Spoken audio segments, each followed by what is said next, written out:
Hello everyone, welcome to the video online class for 10th CPSC. Guys, in this video, you are going to join with your first flight, poem third, Tiger in a Zoo, composed by Leslie Norris, led by Ansul Sir. Guys, in this poem, you are going to add with the recent information of a tiger, zoo life, and his wildlife. As I turn the slide here, this is the first and second stanza. तो guys आप stanza by stanza आप इसका explanation जानेंगे और उसके बाद आप सीखेंगे rhyming words and poetic device. तो आप लास्ट तक वीडियो को देखते रहें, इसके बाद में कुछ क्वेश्चंस भी आपको यहाँ पर मिलेंगे। हेयर लिखा हुआ है कि he stalks in his vivid stripes the few steps of his cage on pads of velvet quiet in his quiet rage. Stalks means आपको पता है फॉलोज, वेलवेट मीन्स होता है ग्रीन सॉफ्ट। तो जिस प्रकार के वेलवेट हुआ करते हैं कलर्ड, तो यहाँ पर सॉफ्ट और सिल्की वेलवेट से लिया गया है। तो लिखा हुआ कि ही स्टॉक्स मतलब वो क्या करता है, चहलकदमी करता है, किसी को फॉलो करता है। तो यहाँ पर ही जो प्रोनाउन है वो टाइगर के लिए लिया गया है। Vivid means different different colours, stripes stripes means होती है टाइगर के बॉडी पर जो आपको धारियाँ दिख रही हैं। तो मतलब जो टाइगर होता है वो स्टॉक्स फॉलो करता है इन इज विविड स्ट्राइप्स, अपनी कई डिफरेंट धारियों के साथ। The few steps of his cage मतलब अपने ही पिंजड़े में वो कुछ स्टेप्स इधर चलता है और कुछ स्टेप्स उधर चलता है। On pads of velvet quite means उसके जो पैड्स होते हैं, नीचे के जो पंजे होते हैं, जो तलवे होते हैं, वेलवेट मीन्स सॉफ्ट होते हैं, क्वाइट बिल्कुल शांत। इन इज क्वाइट रेज मतलब वो क्या करता है, रेज दहाड़ता है, एंड क्वाइट और शांत रहता है। तो गाइज यहाँ पर एक जू लाइफ को डिस्क्राइब किया गया है कि एक छोटी सी सेल में एक टाइगर रहता है, वो अपने केज में ही इधर उधर चहलकदमी करता है और वो शांत रहकर दौड़ने की कोशिश करता है। गाइज अब ज्वाइन होते हैं सेकेंड स्टेंजा से। He should be lurking in Shadow. Lurking means छिपकर किसी का घात लगाता है, और शैडो मीन्स किसी की परछाई में, किसी की छाया में छिपकर। Sliding through the long grass लंबी लंबी जो घास हुआ करती है वहाँ पर छिप जाता है और किसी का शिकार बनाने का इंतजार करता है। Near the water hole, water hole means water bodies जो होती है, जैसे कि कैनाल है, रिवर्स हैं, तो इनके पास जो जंगल की झाड़ियाँ होती है वहाँ पर ये छुप जाता है वाटर बॉडी के पास।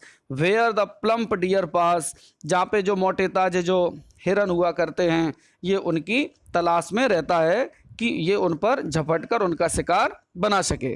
तो मीन्स यहाँ पर ये वाइल्ड लाइफ दिखाई गई है कि एक टाइगर को जब वो जंगल में होता है तो किस प्रकार का जीवन जीता है। गाइज अब आप देखते हैं थर्ड स्टेंजा को। He should be snarling around houses. Snarling means angry burning sound. तो जो एंग्री बार्निंग साउंड है तो उसको क्या चाहिए, घर के आस पड़ोस में एंग्री जो साउंड है वो उसको चहलकदमी करता है, तो वो वहाँ पर गुर्राहट करता है। एट द जंगल्स एज जंगल के ठीक किनारे किनारे, तो जंगल के किनारे किनारे उसको क्या करनी चाहिए, दहाड़ मारते रहना चाहिए। Wearing his white fangs, fangs यहाँ पर लिखा हुआ है शार्प टीथ, तो उसके जो वाइट टीथ होते हैं, हिज क्लॉज उसके जो क्लॉज होते हैं, पंजे होते हैं। टेरराइजिंग द विलेज वो अपने पूरे गांव के चारों तरफ की जो भी नेटिव टाउन हैं वहाँ पर लोगों को भयभीत करे रहते हैं। तो उसकी जो दहाड़ हुआ करती है जंगल के किनारे की, उसके जो फैंस जो उसके दांत होते हैं, उसके जो क्लॉज होते हैं, इन सब को देखकर जो गांव है वो बहुत आतंकित बना रहता है। But he is locked in a concrete cell, लेकिन आज जो टाइगर्स हैं वो एक कंक्रीट सेल में बंद हैं, लॉक्ड हैं। कंक्रीट मीन्स आप समझते होंगे कि सैंड और सीमेंट से जो बनी हुई जो दीवारों का एक चार दीवारी होती है, उसके अंदर वो बंद हुआ करते। हिज स्ट्रेंथ बिहाइंड बार्स, जो उसकी स्ट्रेंथ होती, जो ताकत होती है, वो उन्हीं सेल्स के अंदर जाकर छिप जाती है। Stalking the length of his cage, वो अपने पिंजड़े के चारों तरफ, पिंजड़े के चारों तरफ ही क्या करता है, वहीं पर चहलकदमी कर लेता है। और चहलकदमी करने के बाद जो भी विजिटर्स होते हैं, तो विजिटर्स को इग्नोर करना शुरू कर देता है। गाइस, जैसे ही हम लोग जब जू में पहुंचते हैं, तो जू में पहुंचते हुए हम लोग देखते हैं कि कई ऐसे वाइल्ड एनिमल्स होते हैं कि जब भी हम उनको देखना चाहते हैं, तो वो विजिटर्स को अधिकतर इग्नोर कर देते हैं।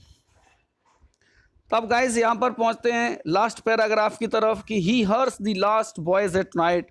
तो वो क्या करता है, लास्ट बॉयज़ को सुना करता है रात में। पेट्रोलिंग कार्स, जो सिक्योरिटी गार्ड्स होते हैं, जो इधर उधर इनकी सिक्योरिटी में लगे रहते हैं, तो उनके कारों की रात में जब आवाज़ सुनता है।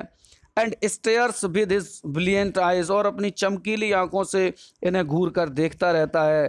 एट द ब्रिलियंट स्टार्स, जब रात के चमकते हुए स्टार्स जब आसमान में होते हैं, तो यहाँ पर बताया गया है कि रात में क्या करता है, जब वो अपने पूरी स्ट्रेंथ से हार जाता है, जब वो अपनी केज में रहता है, तो रात में वो क्या करता है, पेट्रोलिंग कार्स की आवाज़ सुनता है, अपनी ब्रिलियंट आइज से वो आसमान की तरफ घूरता रहता है।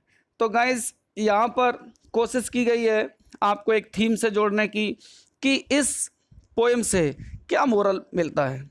तो यहाँ पर कोशिश की गई है कि जो यहाँ पर आपको टाइगर दिख रहा है, तो लिखा हुआ है कि wild animals must be in natural habitation, कि जो वाइल्ड एनिमल्स हैं उन्हें अपनी नेचुरल हैबिटेशन में रहना चाहिए। जिस प्रकार से आप ये जो टाइगर देख रहे हैं, ये अपनी क्या है, ये अपनी नेचुरल हैबिटेशन में बैठा हुआ है। तो इस पोएम से ये मोरल स्पष्ट होता है कि जू लाइफ और वाइल्ड लाइफ में कौन सी लाइफ बेटर है। अब गाइस चलते हैं पोएटिक डिवाइस की तरफ। तो पोएटिक डिवाइस में देखते हैं सबसे पहले, जैसा कि आपको बताया गया था कि यहाँ पर जो ये पोएम है, तो सबसे फर्स्ट पैराग्राफ में आपको देखते हैं कि लिखा हुआ है यहाँ पर क्वाइट एंड रेज। तो क्वाइट क्या है, शांत, और रेज क्या है, दहाड़। तो शांत और दहाड़ एक दूसरे के क्या है, एंटोनिम हैं। तो यहाँ पर एंटोनिम्स जब आपस में होते हैं, तो कौन सी डिवाइस यहाँ पर आती है, तो यहाँ पर डिवाइस होगी ऑक्सीमोरन। ये विरोधाभास अलंकार यहाँ पर क्लियर होता है। उसके बाद देखते हैं कि अगले पैराग्राफ की तरफ चलते हैं। तो अगले पैराग्राफ में सबसे पहले देखते हैं कि he should be snarling around houses. तो यहाँ पे एस कई प्रकार की साउंड हमको देखने को मिलती है। तो यहाँ पर क्या है, यहाँ पर हो जाता है एलिट्रेशन कि एस साउंड की स्टार्टिंग यहाँ पर दिख रही है। उसके बाद लिखा हुआ है stalking at the length of his cage ignoring visitors. तो यहाँ पर पर्सोनिफाइड किया गया है। यहाँ पे कौन सा है, पर्सोनिफाइड। उसके बाद में लास्ट में देखते हैं कि लास्ट में यहाँ पर ब्रिलियंट दिया गया है और यहाँ पर भी ब्रिलियंट दिया गया है। इसका मतलब इस स्टेंजा में जो डिवाइस है वो है रेपिटिशन, कि यहाँ पर दो वर्ड आपस में रिपीट कर रहे हैं। तो guys, through this video really you will be very helpful to crack your examination.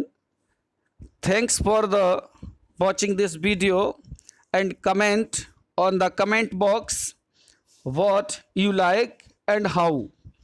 Thanks again for this support.